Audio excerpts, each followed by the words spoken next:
Salut les amis, on se retrouve pour une nouvelle interview. J'ai aujourd'hui la chance de recevoir Fabrice Divisio. Fabrice, bonjour. Bonjour. C'est un plaisir de vous re-recevoir parce qu'on vous avait reçu il y a quelques mois au Crayon. C'est un nouveau format que je fais sur cette chaîne et je suis vraiment ravi de le faire avec vous.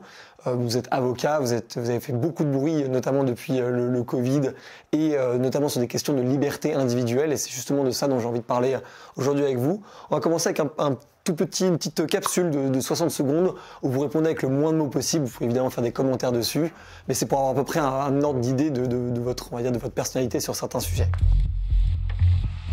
À partir de quel chiffre on est riche selon vous en France? J'en sais rien parce que je le suis. Est-ce que c'est sympa d'être connu? C'est indifférent. Est-ce que les impôts en France sont trop élevés? Ils sont surtout mal employés. Est-ce que la liberté d'expression est meilleure en France qu'ailleurs en Europe? Non. Est-ce qu'on devrait pouvoir reprocher à quelqu'un ses opinions? On peut lui reprocher de la manière dont on les formule, mais on ne peut pas lui reprocher ses opinions. À quoi devez-vous le plus votre succès, selon vous? La vérité. Quelle est la personne que vous admirez le plus en France? Ou une des personnes que vous admirez en France? Est-ce qu'il en reste? Quelle est la personne à l'inverse qui vous énerve le plus en France? Emmanuel Macron. Est-ce que selon vous, les entrepreneurs sont trop absents des médias? Tout le monde s'en fout des entrepreneurs. J'ai l'impression qu'on a justement en fait cette dichotomie où il y a des leaders, dont vous êtes incontestablement l'un d'entre eux, et ces leaders sont très rarement des gens pauvres. C'est très très rare en France, même des élus de gauche sont plutôt des gens qui font partie des parties de la population les plus riches. Et pourtant, c'est aujourd'hui une catégorie de personnes qui sont souvent assez vilipendées. Donc du coup, comment on réussit à gérer les deux entre le fait d'être un leader et le fait de pouvoir difficilement, potentiellement, être identifié comme soi-même pour un rapport au public? J'en sais rien. C'est-à-dire que, d'abord, vous avez dit tu es incontestablement un leader. Je ne sais pas s'il y a des leaders incontestés. Je pense pas. C'est-à-dire que je suis incontestablement un leader. Incontestablement pour qui, finalement? Je suis pas d'accord. Il y a des gens qui vous diront je ne suis absolument leader de rien, et peut-être qu'ils ont complètement raison, d'ailleurs. Est-ce que moi-même, je me considère comme leader? C'est une grande question, en fait. Vous savez pourquoi, dans les processions religieuses, l'évêque, le célébrant, en tout cas, clôture les célébrations? Pourquoi vous n'avez jamais le pape, par exemple dans une célébration catholique, procession d'entrée, vous n'avez jamais le pape devant? Parce qu'en fait, l'évêque, le pape, le dignitaire, appelons-le comme ça, est toujours dernier, parce qu'il s'adapte au pas du plus petit enfant de chœur, en fait. Et je crois que c'est un peu ça, si vous voulez. Si derrière le mot leader, vous y mettez le mot capitaine qui fixe le cap, ouais, effectivement. Maintenant, pourquoi est-ce que, pour répondre à votre question, pourquoi est-ce qu'au fond, il n'y a pas de gens pauvres, quelque part, appelons-les comme ça, qui sont des leaders? Je ne sais pas dans quelle mesure c'est vrai, je sais pas. Ce que je sais, c'est que le problème, c'est que peut-être que les pauvres sont trop occupés à gérer leur pauvreté. Je veux dire, soyons réalistes, prenez ma vie. Moi, la dernière fois que je suis au cabinet, c'est il y a 3 mois, quoi. Et pourtant, j'ai un cabinet qui tourne quand même. Ça ne veut pas dire que c'est le cas de tout le monde, mais ça veut dire que, et je suis en train de dire que les gens qui ont de l'argent ne travaillent pas. C'est pas ça que je suis en train de dire. Je suis en train de dire qu'en toute objectivité, quand vous trimez 8 ou 10 heures à l'usine, quand vous trimez 8 ou 10 heures au supermarché, vous n'avez pas tout à fait le même temps pour venir avoir des engagements militants, avoir des engagements politiques, des engagements entrepreneuriaux, que si vous avez finalement une souplesse avec vos RTT, avec ce que vous voulez. Il y a aussi une espèce de discrimination par nature, j'ai envie de dire. C'est ça le problème de fond. Mais du coup, cette discrimination par nature, j'ai l'impression aussi qu'elle se décale sur d'autres sujets, comme la liberté d'entreprendre, comme la liberté d'expression. Est-ce que du coup, c'est des choses qui s'acquièrent avec l'argent aujourd'hui, ces choses-là? Ou est-ce que... vous savez, vous avez une société qui est... on est dans un problème majeur, c'est qu'on a une société qui est aujourd'hui à 3 vitesses. Une justice à 3 vitesses, une santé à 3 vitesses, une liberté à 3 vitesses. Vous avez les ultra privilégiés, les ultras, qui sont une infinie minorité. Vous avez les privilégiés, dont je fais partie, et puis vous avez les autres. Et le problème, c'est qu'en fonction de là où vous êtes, vous n'avez pas la même justice, pas la même santé, pas la même liberté. Que la liberté de Bill Gates est supérieure à la mienne est supérieure à celle de tout un chacun. Bien. Et en fait, c'est pas l'argent qui vous confère la liberté, c'est pas ça. Ce qui vous confère la liberté, c'est le courage. Il n'y a rien d'autre, en fait. Évidemment, vous devez accepter, quand vous combattez pour la liberté, de tout perdre. Et la preuve que c'est pas lié à l'argent, regardez, aujourd'hui, on a un exemple parfait sous les yeux, qui sont les soignants suspendus. Quoi qu'on pense d'eux. Laissons un instant ce qu'on puisse penser d'eux, mais n'empêche que ce sont des gens qui se sont battus jusqu'au bout pour leurs convictions et pour leur idée de la liberté. Et pour certains, ont tout perdu. Ils ont perdu leur carrière, ils ont perdu leur maison, certains ont même perdu leurs amis, mais ont fait le choix de la liberté jusqu'au bout. Est-ce que c'est donc une question d'argent? Non, c'est une question de courage d'abord. Et de savoir qu'est-ce que vous êtes prêt à perdre pour la liberté. Parce que quand vous défendez la liberté, dans une société comme la nôtre, vous devez accepter l'idée que vous allez perdre quelque chose. Que vous allez de toute façon perdre quelque chose. Dès lors, est-ce que vous l'acceptez ou pas en fait? Et qu'est-ce que vous avez risqué en décidant de prendre la parole? Parce qu'aujourd'hui, il y a la menace du Conseil de l'Ordre, il y a énormément de choses qui vous sont tombées dessus. Oui, alors en fait, moi, ce que j'ai risqué, d'abord, j'ai risqué, semble-t-il, ma vie, puisque on m'a dit que j'étais un jour des types de la DGSI, si j'ai bien compris, types qui ont présenté leur carte, m'ont expliqué en manif que il fallait que je sois protégé parce que des menaces pesaient sur moi. Je n'ai pas très bien compris pourquoi ni par qui, mais peu importe. Enfin, oui, non, je n'ai pas très bien compris. J'ai fait une demande de mise sous protection à la préfecture de police, laquelle a été enregistrée, puis finalement a traîné, machin, ce qui m'a conduit à devoir payer un service de sécurité personnelle, jusqu'au moment où j'ai décidé que j'en avais marre et que j'acceptais l'idée du risque. Alors, ça veut dire aussi que je fais un peu attention, que par exemple, j'évite de prendre le transport en commun, j'évite de faire attention, même si je ne sais pas évaluer la pertinence et la réalité de ce risque aujourd'hui. Mais j'ai choisi de vivre avec, en fait. Je ne pense pas être un Salman Rushdie menacé par des fanatiques, c'est pas ça. Ou d'un Martin Luther King, pareil. Non, je pense qu'il y a toujours un degré de menace, il faut juste l'accepter. Mais ce que j'ai perdu dans ce combat, c'est une forme de tranquillité et de quiétude. Vous parliez tout à l'heure dans votre format court de est-ce que c'est sympa d'être connu? C'est difficile de répondre à cette question parce que c'est difficile parce que vous êtes un petit peu à la croisée des chemins avec la notoriété. D'un côté, ça fait plaisir à votre ego, d'une certaine façon. Le problème, c'est que le jour où ça commence à faire plaisir à votre ego, vous êtes gravement en danger, en fait. Parce que du coup, vous avez une espèce d'accoutumance à la notoriété qui fait que pour obtenir la notoriété, pour la conserver, vous êtes prêt à considérer la fin et pas les moyens, pour le coup. Et ça, donc c'est une deuxième difficulté, c'est qu'il faut accepter l'idée que la notoriété n'est rien, en fait. Absolument rien. Et donc il faut avoir une claire vision de qui vous êtes, de là où vous allez, et avec cette idée que si d'autres que vous sont meilleurs que vous pour porter le message que vous portez, il faut leur laisser la place. Il n'y a absolument aucun doute là-dessus. Moi, ce que j'ai perdu, oui, c'est ça, c'est d'abord une forme de quiétude et de tranquillité. Moi, j'avais une vie, parler d'argent tout à l'heure, mais j'en avais avant, j'en ai après, j'en ai peut-être moins maintenant qu'avant d'ailleurs, mais ça a un côté sympa, mais quand vous vous trouvez traîner dans la boue tous les matins, par la presse, au bout d'un moment, ça peut lasser quand même. Des gens pensent qu'on s'en nourrit. Je ne sais pas si on se nourrit tellement de la haine et de la vindicte. Je ne suis pas sûr. Vous avez perdu des proches à cause de ça? Des proches, pas tellement, mais un peu quand même, oui, quand même. On a perdu des contacts, absolument, oui. Je veux dire, on a perdu des gens qui se sont éloignés. Enfin, en tout cas, par exemple, sur le plan professionnel, on a perdu des clients. C'est incontestable. Parce que le clivage, parce qu'être clivant dans ce pays, c'est devenu un problème d'être clivant. Vous avez les anti et les pros, les anti-Poutine et les pro-Poutine, les anti-vax et les pro-vax, et vous n'avez pas de nuance. Alors, je dis ça, mais en même temps, je devrais faire mon propre procès, parce que je pense être un anti-Macron absolu. Je pense que c'est la seule fois de ma vie où j'ai pas de nuance, où je pense que ce type incarne le mal. Je pense que ce type, comme Van der Leyen, incarne quelque chose de l'ordre du mal. Il y a une espèce de cartel du mal, quoi. Et un cartel destructeur, que la volonté d'Emmanuel Macron n'est absolument pas de construire. Il y a des gens dont la volonté de construire. Je pense qu'un Nicolas Sarkozy avait une volonté sans doute effectivement teintée d'ivraie et pas seulement du bon grain de construire. Je pense que c'était même le cas d'un François Hollande que j'apprécie pas spécialement. Même peut-être encore le cas d'un Mitterrand. Je pense que Macron n'a aucune volonté de construire.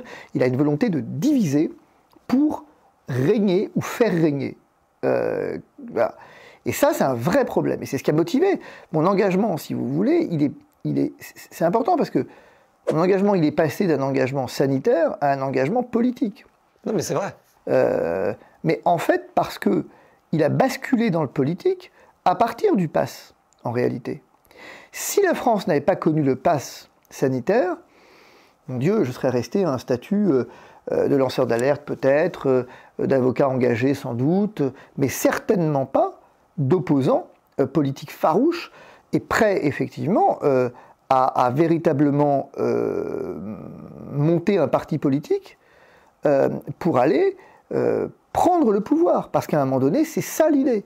Non pas tant moi, parce que c'est pas ça le débat, mais il faut absolument aujourd'hui sortir ce pays du marasme dans lequel opposition et majorité sont en train de le mettre. On va pas s'en sortir sinon. Mais j'ai l'impression, et c'est peut-être très naïf, mais on pourrait se dire par défaut que les gens qui sont au pouvoir, donc dans le cas présent Emmanuel Macron, mais y compris ceux qui veulent le conquérir, donc Mélenchon, Marine Le Pen, une fois qu'ils y sont, ils ont quand même, dans leur stratégie ou dans leur vision des choses à eux, envie de faire au mieux possible. Pourquoi ils n'auraient pas cet intérêt-là? Ah, j'ai pas dit ça. Non, mais je pose la question. Je pense que vous avez raison. Ils ont envie de faire le mieux possible. Toute la question, c'est est-ce qu'ils ont envie de faire le mieux possible pour eux ou pour le pays? Elle est là la question. Et vous vous dites, c'est un peu naïf, mais vous n'êtes pas naïf. Je veux dire, c'est-à-dire que vous savez bien que fondamentalement, le pouvoir a quelque chose de grisant. Le pouvoir, il faut qu'on arrête d'être des bénis oui-oui, il faut qu'on arrête des oui-oui tout court, j'ai envie de dire des naïfs, au sens où des gens qui veulent le pouvoir pour le pouvoir et qui s'en nourrissent, ça existe. Je vais vous dire, je ne vais même pas jusqu'à dire que c'est le cas d'Emmanuel Macron, c'est pas ça que je dis. D'ailleurs, je ne le pense même pas, en fait, on va dire. Je pense qu'il n'a même pas besoin de pouvoir, en fait. Mais ce que je pense, c'est que, au risque de me tromper, pour ce qui concerne Emmanuel Macron, cependant, je crois que c'est pas parce que vous êtes élu que vous cherchez forcément le bien de la nation. Sinon, il n'y aurait pas de dictature, il n'y aurait pas de tyrannie. On sait bien que vous prenez certains princes de l'histoire, vous prenez certains princes africains, vous prenez certains dictateurs dans différents pays du monde. Est-ce qu'il y a une volonté d'œuvrer pour le bien commun ou d'œuvrer pour le bien personnel? Faut pas être naïf. Ce qui caractérise finalement la tyrannie quelque part, bon, si on devait, il y a plein de choses qui caractérisent, mais sans doute que l'idée de se dire que mon intérêt personnel passe avant l'intérêt du pays, l'intérêt de la communauté, l'intérêt du bien commun, bah, est peut-être le critère distinctif, un des critères distinctifs. Donc aujourd'hui, on peut se poser cette question. Vous avez raison. Je vous donne un exemple, même sans aller jusqu'au pouvoir. Regardez Marine Le Pen, c'est très intéressant l'opposition. Aujourd'hui, est-ce que l'intérêt du pays commande qu'elle se... Ça, c'est un vrai dilemme pour moi, ça. Est-ce que l'opposition a intérêt à se taire ou à parler? Est-ce que l'opposition a intérêt à parler fort, haut et fort, au risque d'une dissolution de l'Assemblée nationale et de perdre son statut d'opposition? Quand 89 députés, vous la ramenez pas trop quand même, parce que 89 députés, il sait que Marine Le Pen, ça règle ses problèmes d'argent, ça règle ses problèmes de notoriété et de présence. Oui, de place sur le place paysage. sur l'échiquier politique, avec 89 députés. Je pense que même elle n'y croyait pas, quoi. On voit bien qu'il y a une espèce de phénomène là. Avec une campagne où elle s'est beaucoup tue d'ailleurs. Bien sûr, mais parce que c'est ça le truc, c'est que et si finalement l'enjeu c'était pas de se taire pour finalement attendre que ça s'écroule et se proposer en sauveur. Alors évidemment, quand vous faites ça, est-ce que vous négociez pour l'intérêt de la nation ou est-ce que c'est pour votre intérêt d'autre part?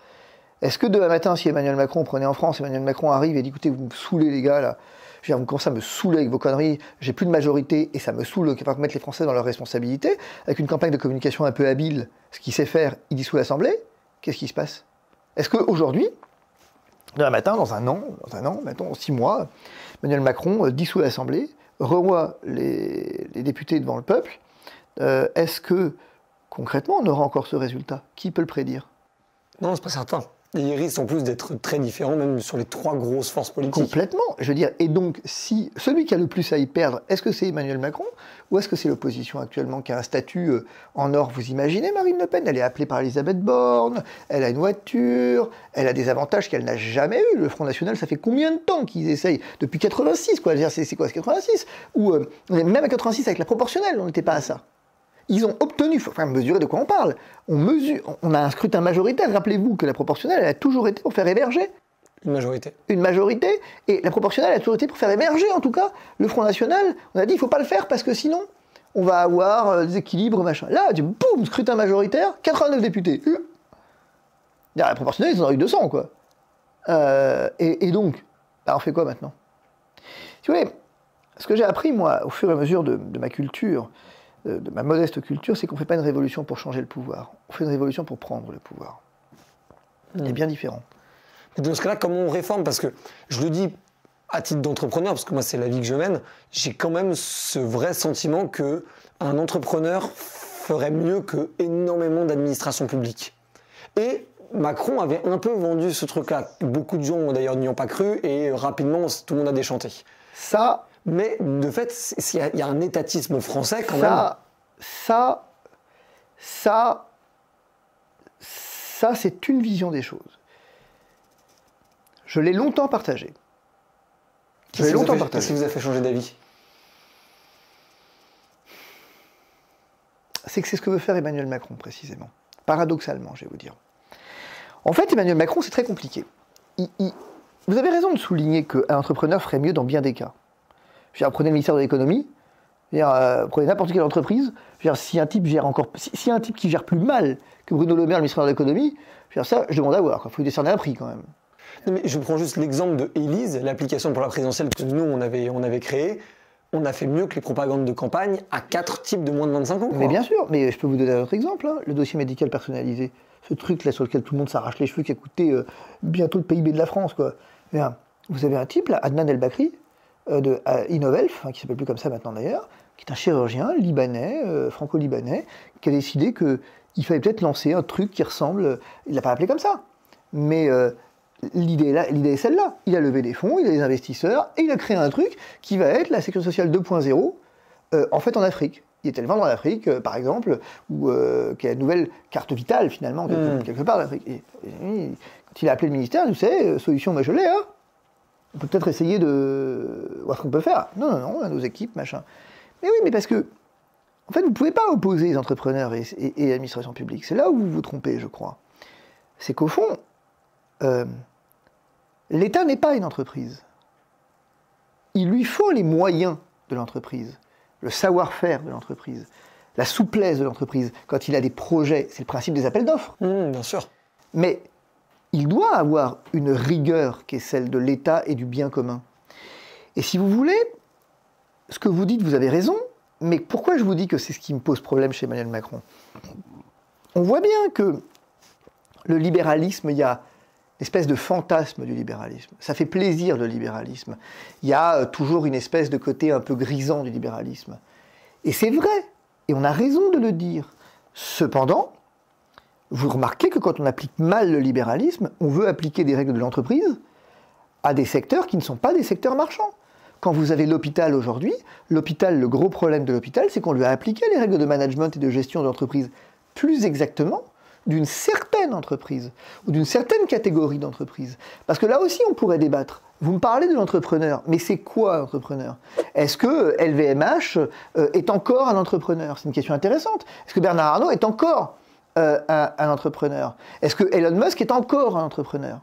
Selon moi, oui. Selon moi, l'entrepreneur, c'est la catégorie très large de gens dont les revenus, / les récompenses, / les résultats sont conditionnés, on va dire, à son action quotidienne. Ou en tout cas, c'est à ce qu'il Vous avez raison. Cependant, on n'a pas l'impression que c'est le cas avec les fonctionnaires. C'est pour ça que je vous pose la question. Mais parce que peut-être que ça va pas être le cas pour les fonctionnaires. Peut-être que ce qui intéresse la fonction publique... Vous savez, moi, je ne suis pas de ceux qui crachent sur l'ENA en tant que tel. J'ai beaucoup réfléchi là-dessus, j'ai beaucoup travaillé, et je considère que l'ENA était une chance qu'on avait. Et d'ailleurs, moi j'ai vécu en Italie, ils nous enviaient pas mal, l'ENA. Berlusconi avait essayé de faire un truc un peu pareil, puis il s'était ramassé, mais au fond, L'ENA, on nous l'envie pas mal parce qu'on forme des hauts fonctionnaires de grande qualité. Nos hauts fonctionnaires sont compétents, ils sont très compétents. Le problème, c'est qu'on les emploie mal. C'est qu'on leur donne à faire des trucs qui ne sont pas de leur ressort. Il est là le problème de fond. Et si vous voulez, il y a un deuxième biais, c'est qu'on a confondu l'administration et le gouvernement. Je vais vous le dire autrement. Le fond du débat pour moi de ce pays, c'est pas qu'il est mal géré, c'est qu'il n'est pas gouverné. On a une gestion de l'État, il n'y a pas de doute, on a une gestion de l'État. Une gestion quotidienne, à la petite semaine, on a une gestion. On est capable de dire aux gens de porter des cols roulés, on est capable de dire il faut réduire votre chauffage, mais ça c'est pas du gouvernement, c'est de l'administration. Qu'est-ce qui distingue le gouvernement de l'administration? L'administration, elle est une exécutante. Elle est celle qui va mettre en place des plans. Mais pour faire quoi? Des plans au service d'un projet, au service d'une vision. Ce qu'avait le général de Gaulle, dont il est bon depuis le temps, depuis 1958, de se réclamer, qu'est-ce qu'il avait le général de Gaulle? Il avait une vision de l'État. Qu'est-ce qui nous manque aujourd'hui? Même François Mitterrand à certains égards, et on peut lui reprocher tout ce qu'on veut. Mais il avait une vision de l'État. En 81, il y a une certaine vision de l'État, je ne la partage pas. Mais en tout cas, il y avait une vision de l'État qui émergeait. Et c'est ce qui a caractérisé pourquoi tout le monde aujourd'hui se prévaut du gaullisme. Mais parce que le général de Gaulle a incarné une vision de l'État, une vision du gouvernement. On n'a plus de gouvernants, on a des administrateurs. C'est ça le problème de fond. Un Emmanuel Macron, c'est quoi? C'est un mec qui a fait HEC et qui a fait l'ENA. C'est un administrateur. Je veux dire, un Nicolas Sarkozy, c'est quoi?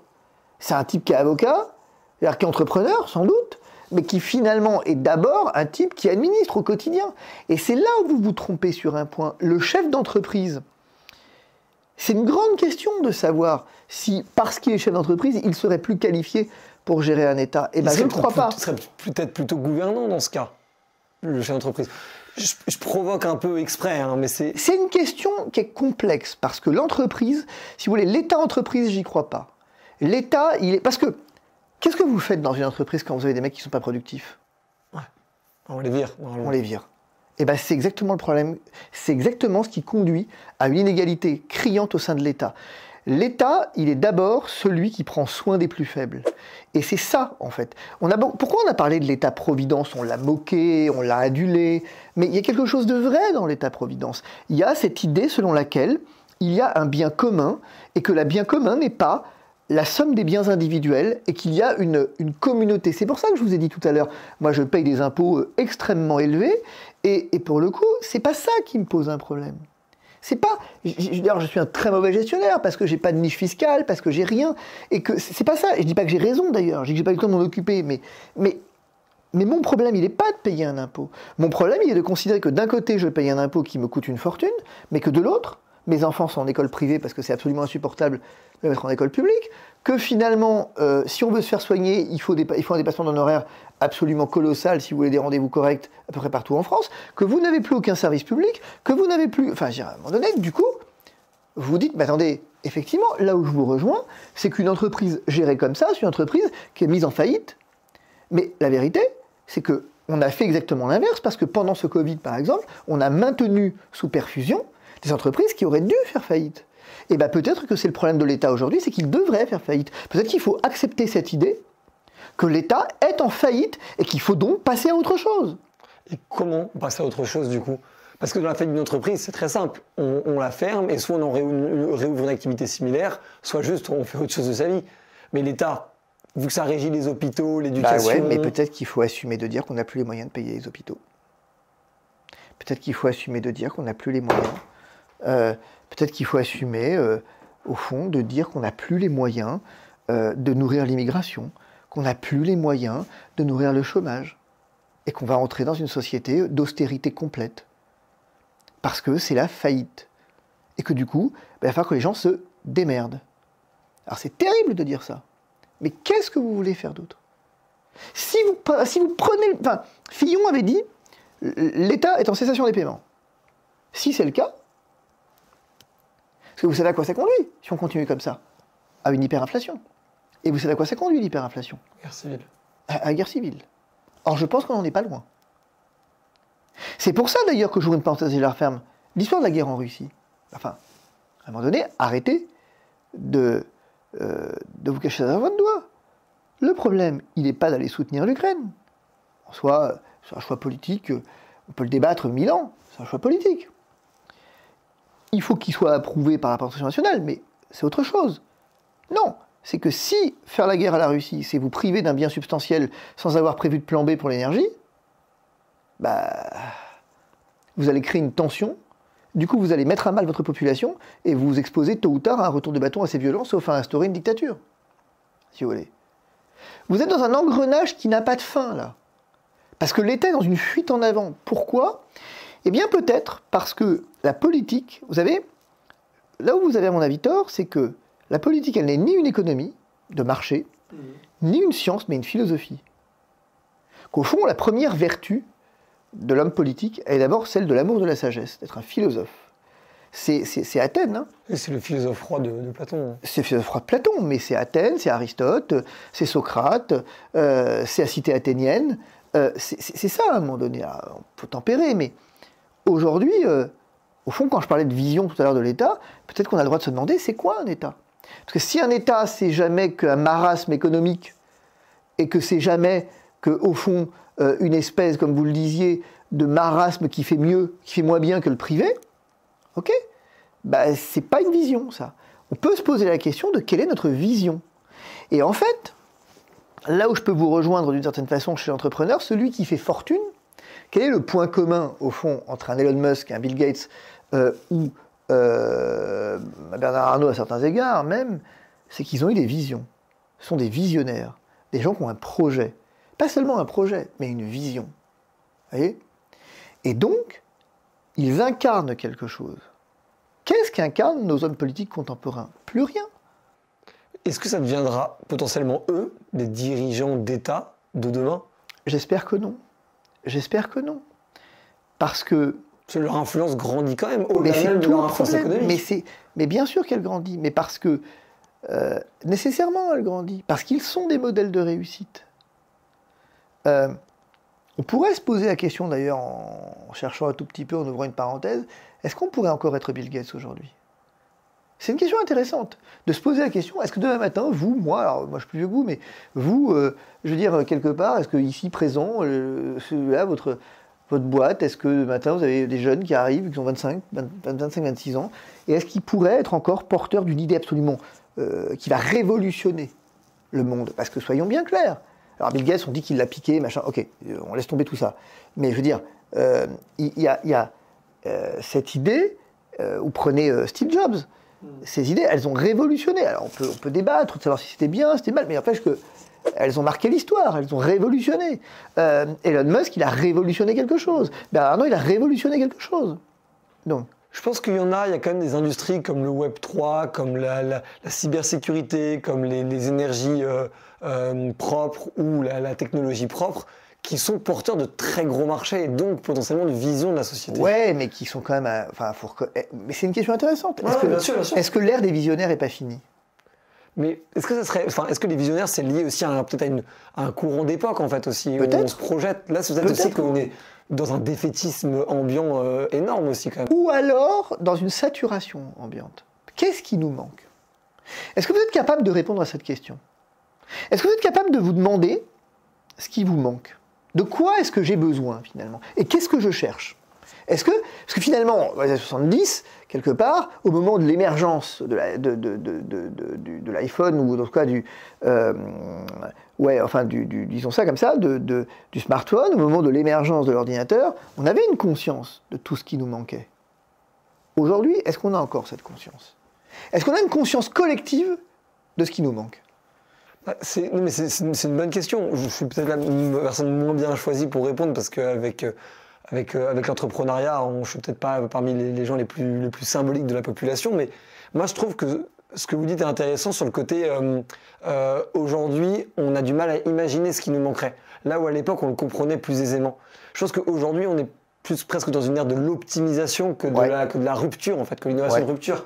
Et qu'aujourd'hui, le seul domaine dans lequel je vois vraiment de la rupture arriver, c'est les entreprises qui aideront à la résolution de la crise climatique. Alors c'est intéressant ce que vous dites sur la crise climatique, parce que je pensais à ça exactement à l'instant, en vous écoutant. il y a un véritable enjeu, je pense, sur la question de l'énergie. On voit bien que la question de l'énergie, aujourd'hui plus que jamais, elle est au cœur de nos préoccupations. La question du nucléaire, elle est une vraie question. Le nucléaire, c'est un grand projet des années 70, typiquement. Ouais. Et puis la fusion nucléaire qui avait été déjà pensée dans les années 70 est aujourd'hui en train de revenir sur la table comme un projet évident. Absolument. Et on voit qu'on s'oriente vers ce qu'il y a lieu de nommer énergie propre ou renouvelable, en tout cas énergie verte, admettons. Mais dans ce domaine, est-ce qu'on a encore une vision? C'est intéressant. Et c'est là où c'est intéressant, c'est que dans l'énergie verte, ce qu'on nous propose actuellement, alors je caricature un tout petit peu, mais fondamentalement, quand j'entends Emmanuel Macron se féliciter des éoliennes, si tout ce qu'on nous promet pour révolutionner l'énergie, c'est les éoliennes, ça prouve bien qu'on a un problème de vision. Ça prouve qu'on a un problème de vision. C'est triste quelque part. Parce qu'on ne peut pas, enfin je veux dire, il y a un paradoxe absolument incroyable de parler d'énergie verte, d'énergie écologique, et de l'autre côté, venir proposer des éoliennes qui sont en train de détruire tout un paysage et détruire en fait tout un environnement. Donc il y a un moment donné, il y a un énorme paradoxe qu'on ne perçoit même plus en fait. Et donc le véritable enjeu, est-ce que fondamentalement, on ne se rend pas bien compte que l'éolienne, je vois cette parenthèse, mais que l'éolienne c'est presque l'anti-écologie par nature, au fond. Qu'elle vient, pour les besoins de l'homme, dénaturer totalement le paysage. C'est comme la déforestation, finalement. Pourquoi est-ce qu'on fait toute une histoire avec la déforestation, en considérant qu'il y a une espèce de bien naturel qu'est la forêt, alors que tout à coup, les paysages,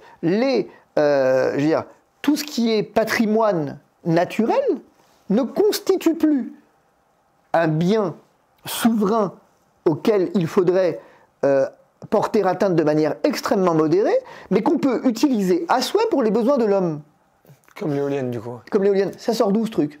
C'est une bonne question et je pense que c'est vraiment une question de philosophie et ça m'intéresse d'avoir votre avis là-dessus, mais sur ceux qui ont une vision de la nature comme étant en symbiose avec l'être humain et ceux qui ont une vision de la nature comme étant quelque chose de dompté par l'être humain.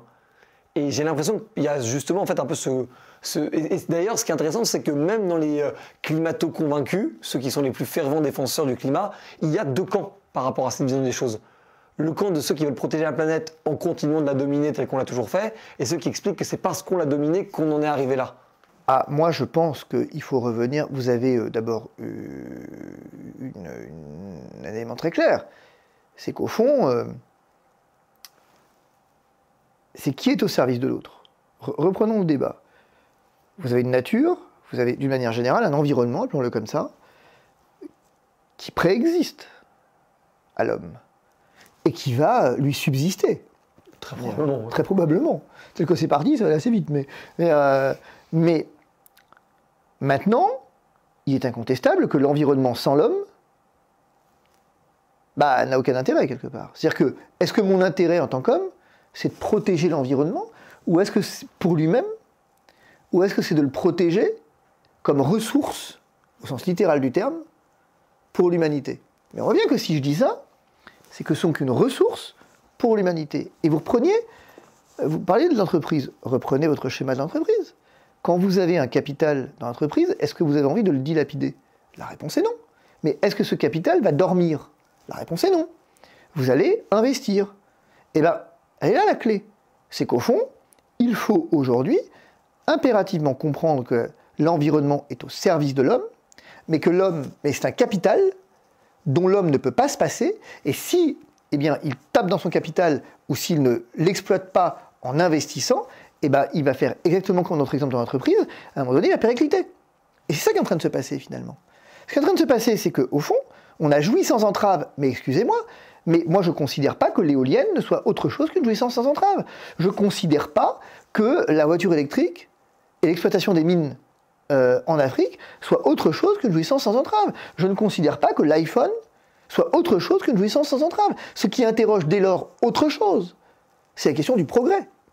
Est-ce que le progrès n'est pas devenu une nouvelle religion au détriment de l'environnement? Et est-ce que ceux qui sont des climato-convaincus, comme vous dites, et qui sont conscients de la nécessité de protéger la nature, demain matin seraient prêts à avoir une régression sur le plan social et donc sur le plan humain? Sur le plan matériel même. Sur le plan matériel, est-ce qu'on serait prêt à abandonner ce progrès qu'on a quand même eu? Est-ce qu'on serait d'accord pour plus avoir de web TV C'est une question intéressante. Est-ce que demain matin, on serait d'accord pour considérer, il y a 20 ans, on ne pouvait pas faire de web TV, c'était pas aussi simple. Aujourd'hui, avec un iPhone, vous faites des trucs absolument remarquables. Ok, mais à quel prix? Parce que tout ça a bien un coût quelque part. Est-ce qu'on est prêt à accepter l'idée que le progrès, que la marche frénétique vers le progrès, a peut-être été l'erreur fondamentale et qui a lieu là de faire marche arrière toute. Quand, alors je vais dire un truc, je pense que vous serez le premier à qui je le dis, hein, mais j'ai presque envie de dire, le diffusez pas, mais c'est un peu raté, mais vous savez que l'histoire de l'abondance d'Emmanuel Macron, si je suis honnête 15 secondes, je ne peux pas lui donner tort. Et c'est quand il dit c'est la fin de l'abondance, c'est la fin de l'insouciance, je pense qu'il a raison. J'imagine pas ce que ça me coûte de le dire, mais non, je pense qu'il a raison. Oui, en toute honnêteté, je partage cet avis. Alors après, on n'est pas d'accord forcément sur la manière de résoudre le problème. Mais quand il dit il y a une fin de l'abondance, mais j'ai envie de dire, super, il a compris. Et je pense qu'il a raison. Oui, donc en fait, c'est comme si ça mettait un peu fin à ce que vous décrivez comme sa religion du progrès, en fait. Oui. Mais du coup, j'imagine que vous avez un smartphone, peut-être que vous regardez Netflix, ou peut-être que vous avez une voiture électrique. Est-ce que vous voulez pas de ça? Est-ce que le progrès que vous critiquez, c'est pas celui-là? Moi, je vais vous dire, j'évite de ranger les gens dans le camp du bien ou du mal. Mais non, mais je dis pas ça. Je dis pas que c'est pas parce que vous le critiquez. C'est une question complexe. Moi, si vous me posez la question, je vais vous répondre honnêtement. Est-ce que vous préfériez vivre pas dans cette époque, enfin dans une époque un peu précédente, quoi? Non, je pense que je suis une. Non, alors comment je vais vous dire ça?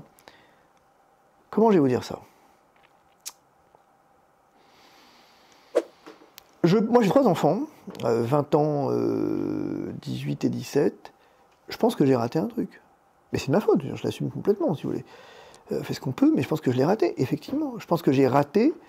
Je pense que moi aussi, j'étais dans une dictature du progrès. Bien sûr. Je suis l'archétype de la dictature du progrès. Et je m'en félicite pas, d'ailleurs. Et je pense que quand Emmanuel Macron parle de la fin de l'abondance, alors c'est peut-être un peu bête, hein, et je veux dire, peut-être un peu naïf, mais ça m'a parlé, ce truc. Ça m'a parlé pour moi. En disant, mais au fond,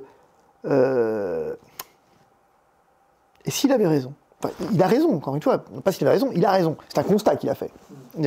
Alors, peut-être qu'il ne l'a pas dit comme moi je le fais, voilà. Mais c'est un constat. Il y a la raréfaction des ressources naturelles, en tout cas, plus exactement, comment je vais dire, la fin, l'épuisement des ressources naturelles, vous montre à un moment donné qu'il y a une fin de l'abondance. Et c'est peut-être bon à un moment donné de se souvenir que l'opulence, presque, est finie.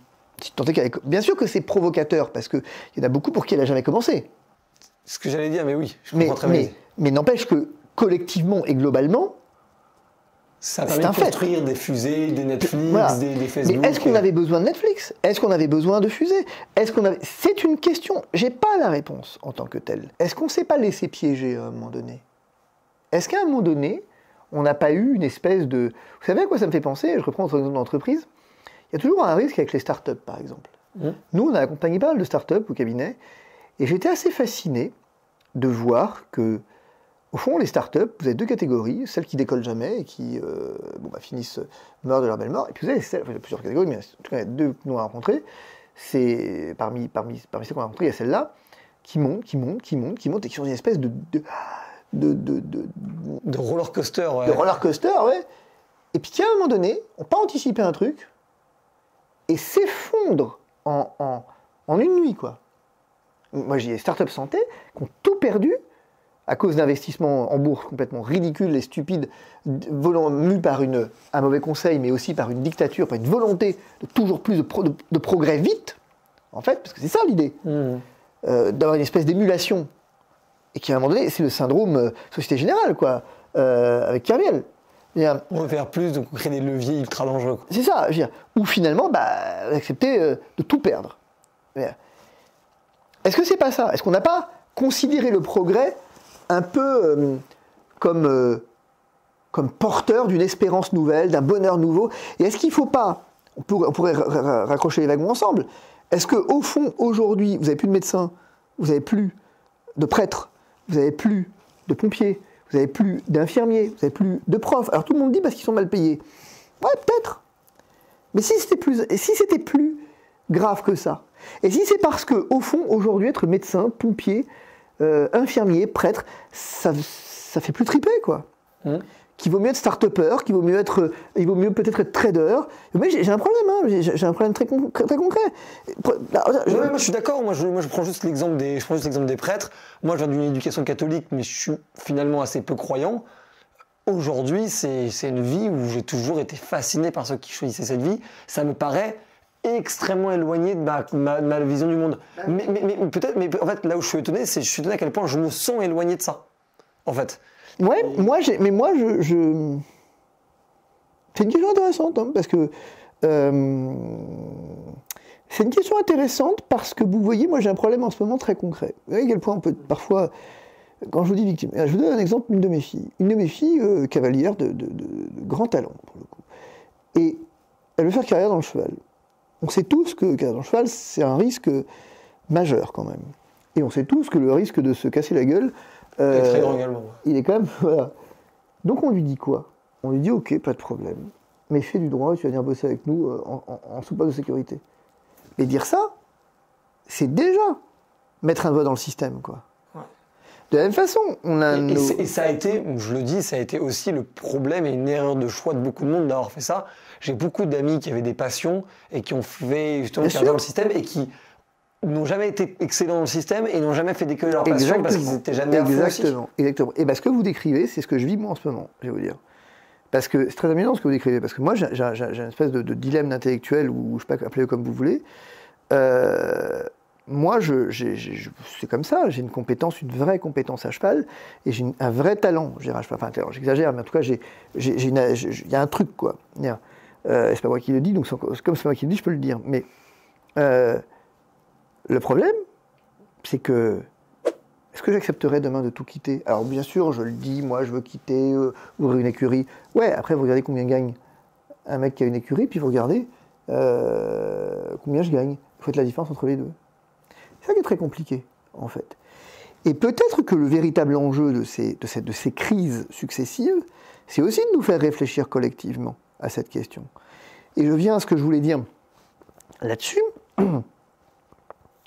c'est qu'au fond, quand je parlais de vision, c'est peut-être ça qu'il faut restaurer. Peut-être qu'on a un enjeu majeur pour votre jeunesse, pour vous, pour nos enfants, à venir restaurer une véritable vision du monde, à redonner une espérance. Moi, je ne peux pas accepter l'idée qu'ils viennent nous dire ça va être dur, ça va être terrible. Bien sûr qu'il faut le dire, c'est vrai. Mais du coup, il y a quoi derrière? Parce que si vous vous contentez de dire aux gens c'est dur, pour finalement, ça sera toujours dur. Au bout d'un moment, c'est une situation d'échec. Qu'est-ce que vous leur proposez pour les aider? Et moi, après, il y a un phénomène qui est assez intéressant. Moi, j'ai découvert un truc là cette année qui m'a un peu saisi. J'avais une idée en tête qui était de dire, écoutez, et pourquoi on ne créerait pas un réseau d'écoles hors contrat? Un réseau, je veux dire.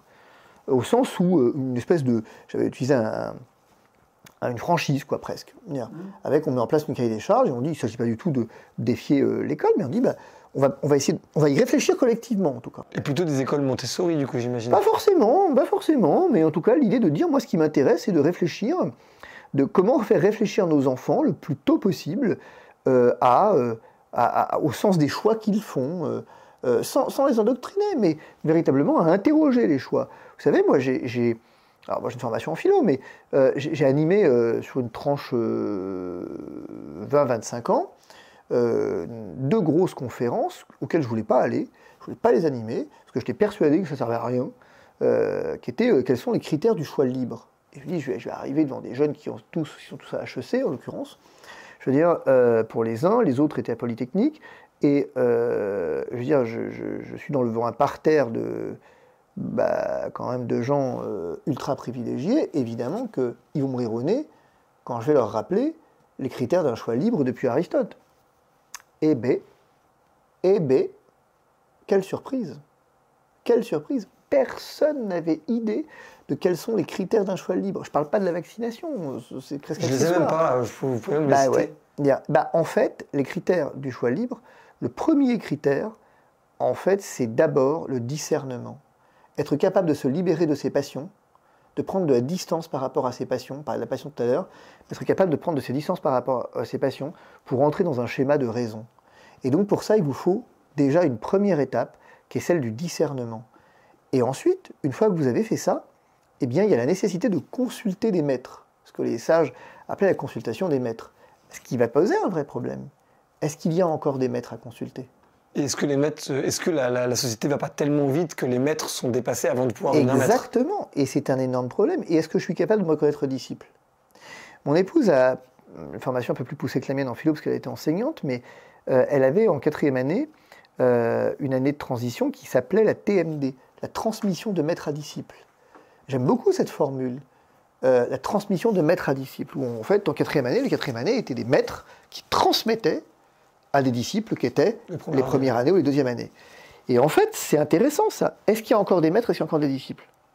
Ce que je veux dire, c'est que, si je dois schématiser mon propos, ce que j'essaie de vous dire, c'est qu'au fond, on a cru, ça c'est le Covid, on a cru que la science et le progrès allaient nous libérer de tout. De la mort, de la pauvreté, de tout en fait. Et finalement, on découvre que ça ne nous a pas libérés de la mort, c'est le Covid. Alors on court après la vaccination, la première dose, la deuxième dose, la troisième dose, la quatrième dose, la cinquième dose, la sixième dose, la 10e dose. Ça va bien finir par marcher quand même au bout d'un moment. Et puis ça marche pas. En tout cas pas aussi bien qu'on l'aurait voulu. Et que pour que ça marche à peu près comme on l'aurait voulu, il faut à chaque fois plus de choses, plus de doses. Est-ce que c'est très écologique au fond ? Est-ce que c'est très écologique d'avoir autant de doses ? On s'interroge sur l'écologie, mais si vous avez un vaccin qui marche qu'un, c'est super écologique ça. C'est super écologique d'avoir des masques protecteurs, bof, où on vient de vous dire que au fond, ça marchait pas. Terminé, ça marche plus, on sait. C'est super écolo. De retrouver des masques dans l'océan, c'est génial. Mais ça servait à quoi ça ? Ça servait à quoi ? Ça servait juste à protéger l'homme. Mais de quoi ? À le protéger de quoi ? De la mort. Donc on en est arrivé, il y a un paradoxe là. Donc pour se protéger d'une mort commune, par l'extinction de la planète, on vient vanter une réduction du progrès, ce qu'on a dit qui était possible, mais de l'autre, on vient, pour accompagner la peur d'une mort individuelle, être dans une logique de progrès toujours plus important, avec plus de doses, plus de masques, sans se soucier de finalement, qu'est-ce qu'on fait là ? Non, mais c'est... Parce que ça a une logique, ça. Non, mais ça en a pas, et je pense que c'est pas les mêmes personnes qui font ces décisions-là aussi. Ah oui, mais c'est un problème parce que c'est celles qui gouvernent. Non, mais c'est... Ça, c'est un problème quand même. Là, vous êtes dans une situation compliquée parce que vous êtes face à un mec là qui vous dit c'est la fin de l'abondance, mais qui en même temps vous dit qu'il faut vous faire vacciner 10 doses. Je veux bien, hein. Ce qui est une forme d'abondance, selon vous. Bah, ce qui est une forme d'abondance déjà. Parce que si vous en êtes à 10 doses, c'est qu'à un moment donné, il faut vous interroger pour savoir si ça marche. Hein. Dire, voilà, et regardez, c'est intéressant le Covid. Il n'y a plus de Covid. C'est fini le Covid. Le Covid était chassé par Poutine et par la guerre. C'est génial quand même. Donc en fait, quand il a dit que nous étions en guerre, quand nous sommes en guerre en 2020, il a fini par y arriver la guerre. Bon, il l'a provoqué, d'accord, mais au moins il avait raison. Il fait en sorte d'avoir raison, c'est pas mal. Non mais c'est extraordinaire. Avec 2 ans de retard. Non mais je veux dire, c'est extraordinaire le type. Il vous dit on est en guerre, puis à la fin, 2 ans plus tard, cette fois-ci, il s'est pas trompé, il dit on est en guerre. Ah bah voilà, cette fois-ci c'est vrai. Ok, moi t'es sûr quand tu provoques la guerre d'avoir raison à un moment. Mais vous voyez bien que ça n'a pas de logique tout ça. Ça n'a plus de logique. Et dernier élément quand même, je disais donc sur ces réseaux d'école hors contrat, bon, pas forcément tout à fait, il faut réfléchir, apprendre aux enfants à réfléchir. Et j'avais créé un comité de réflexion, en fait, prendre le temps de réfléchir justement. Mais les gens ne veulent pas réfléchir. Ils disent bah alors, nos enfants, on les inscrit où ? Mais attendez, pas comme ça que ça se passe. Je suis même pas sûr qu'on y arrivera d'ailleurs. Ouais mais non, mais n'empêche que nos gamins, on les met où ? Ah non mais attendez, mais j'ai pas de baguette magique, moi, c'est pas comme ça que ça fonctionne. Ben oui, mais on est tellement habitués à la baguette magique. C'est ça le problème. C'est que depuis combien de temps on nous a inventé la baguette magique ? Regardez, je vais lancer un pavé dans la mare, mais c'est pas grave. Je l'ai dit ici, mais je le dis ailleurs. Moi, je considère que la question de l'IVG est une question qu'il faut interroger. Non pas l'IVG en tant que telle, mais la question du droit à l'IVG. Est-ce qu'il y a un droit à l'IVG ? Est-ce qu'on peut considérer que c'est très naturel ? C'est une question. Est-ce qu'on a le droit de se la poser ? De se dire, est-ce que c'est encore très écologique d'avoir des moyens de contraception qui polluent les eaux ? Soyons bien clairs, avec tes progestérone, Oui, mais non, mais je comprends votre réflexion. Moi, enfin, là, je donne juste mon avis. Moi, sur l'IVG, pour moi, je considère simplement que la loi n'a pas à contrecarrer le choix qu'on aurait sur son corps. Bah, et en fait, il y a une loi... apparemment, elle s'est pas gênée dans le Covid, pourtant. Non, mais ça vous a posé un problème? Mais c'est peut-être pas les mêmes personnes. Moi, non, mais ça vous a posé un problème? Pour le Covid? Ouais. Ah oui. Donc, effectivement, vous n'avez pas utilisé votre passe sanitaire? Si, je l'ai utilisé pour le coup. Bah, par contrainte.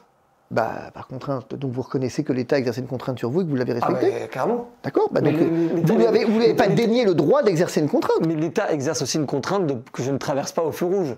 D'accord. Mais c'est parfois pour mon intérêt, celui de ne pas me faire écraser par une bagnole.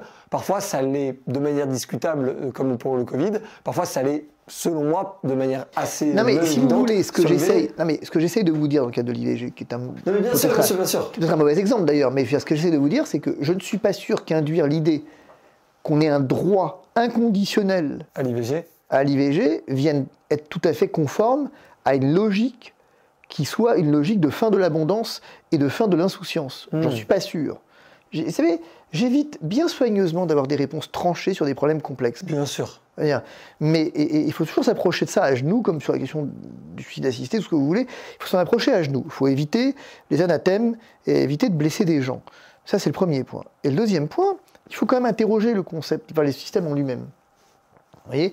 Et là, moi, je ne suis pas tranquille avec ce qu'on est en train de vivre, parce qu'on est dans des injonctions complètement contradictoires. Ça, je suis d'accord. Et ça, c'est le plus gros problème qu'on a avec la politique et les gouvernants depuis. Parce qu'on n'a pas de vision. Oui, mais ça pourrait être contradictoire même avec une vision commune, mais je suis d'accord qu'aujourd'hui, c'est... Mais est-ce qu'on a une vision commune ? Mais les gens le ressentent beaucoup. Vous savez, je crois que c'est Gustave Thibon. Vous avez deux visions des choses. Vous avez celle d'Aristote, celle de Gustave Thibon, où Aristote parle de la société comme une communauté de destin.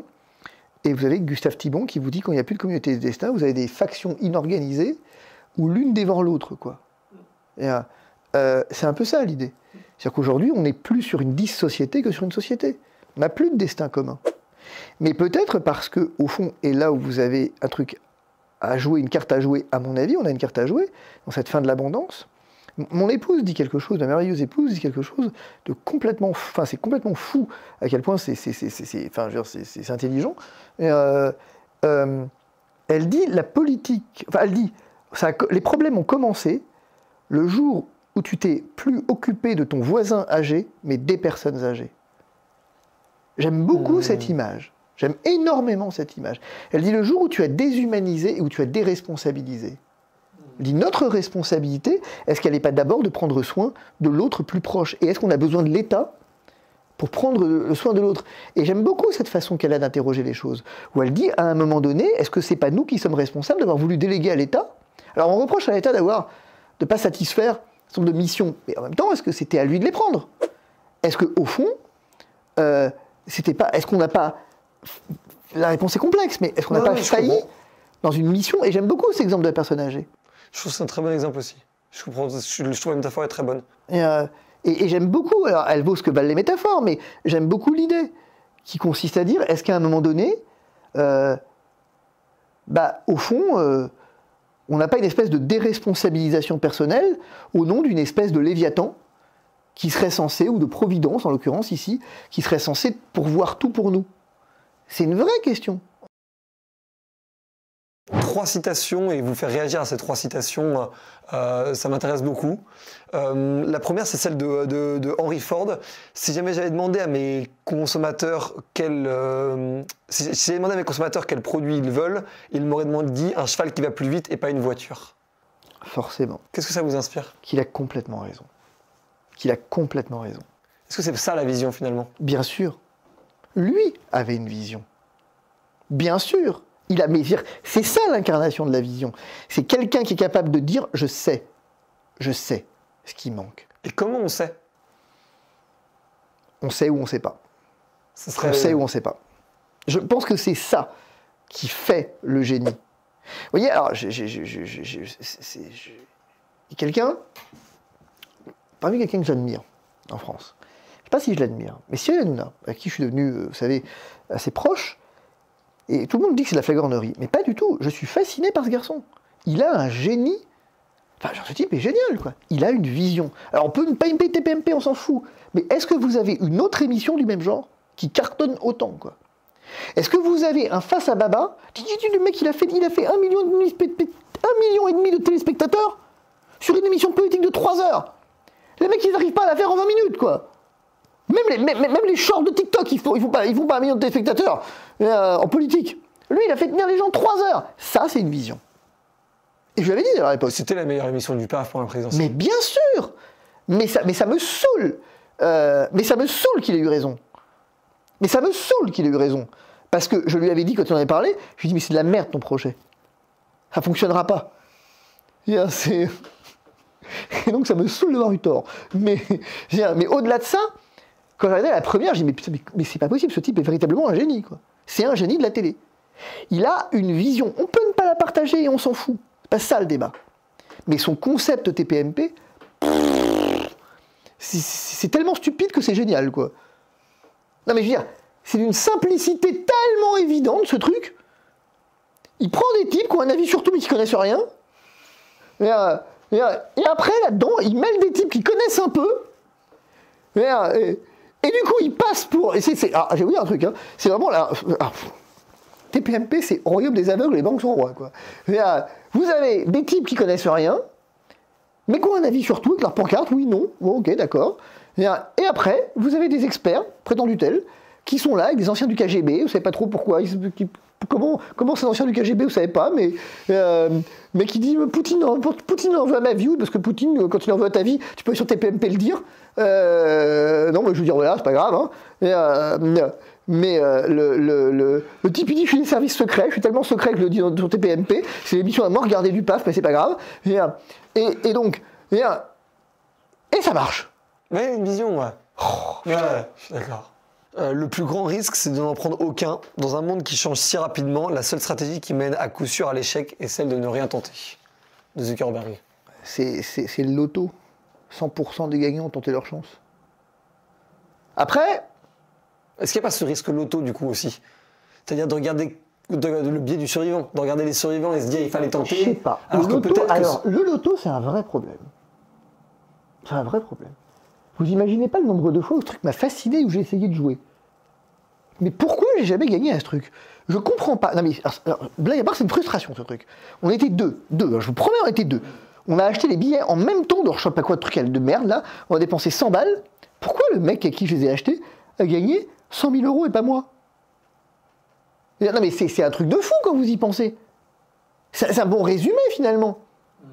Je veux dire, on a pris tous les deux le même risque de perdre de l'argent, et lui a gagné, pas moi. Alors c'est quoi, c'est du hasard? C'est une bonne question. Dans l'entrepreneuriat ou dans la gestion de projet, je pense qu'on sous-estime l'impact chance. Ah, je pense. Les gagnants trouvent des moyens, les perdants trouvent des excuses. C'est la phrase de Roosevelt. Trop facile. Trop facile? Trop facile. Trop facile. Est-ce que n'importe qui en France... est-ce qu'il y a des gens en France qui ne peuvent pas s'en sortir, même si jamais ils y mettaient toute leur énergie et tout leur cœur? Oui, parce que vous avez des gens qui sont limités. Vous avez des gens pour qui vivre est déjà une réussite. Vous avez des gens pour qui se lever le matin est déjà une réussite. Vous avez des gens faibles et fragiles pour qui faire un pas devant l'autre est déjà une réussite. Et je vais terminer juste par vous demander juste de classer ces concepts-là dans peut-être l'ordre du plus important au moins important pour vous. Donc il y a ambition, liberté, argent, impact, vie personnelle, passion et paix intérieure. Je peux vous donner la liste si vous voulez. Paix intérieure passerait forcément en premier. L'homme qui n'est pas en paix et pas libre, il n'aura jamais de passion. Sa vie n'aura pas d'impact. Donc, oui, la paix intérieure est premier.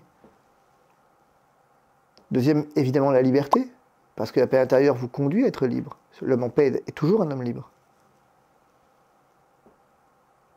Après, vous avez quoi? Impact? Impact, vie personnelle, passion, argent, ambition.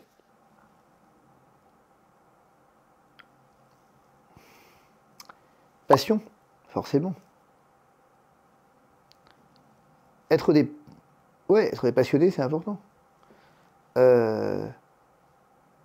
Vie personnelle, forcément. Si vous n'avez pas de vie personnelle, vous n'avez pas de vie tout court. Ambition, et si vous avez de l'ambition, vous avez de l'argent. Merci beaucoup Fabrice. C'était un vrai plaisir. Partagez.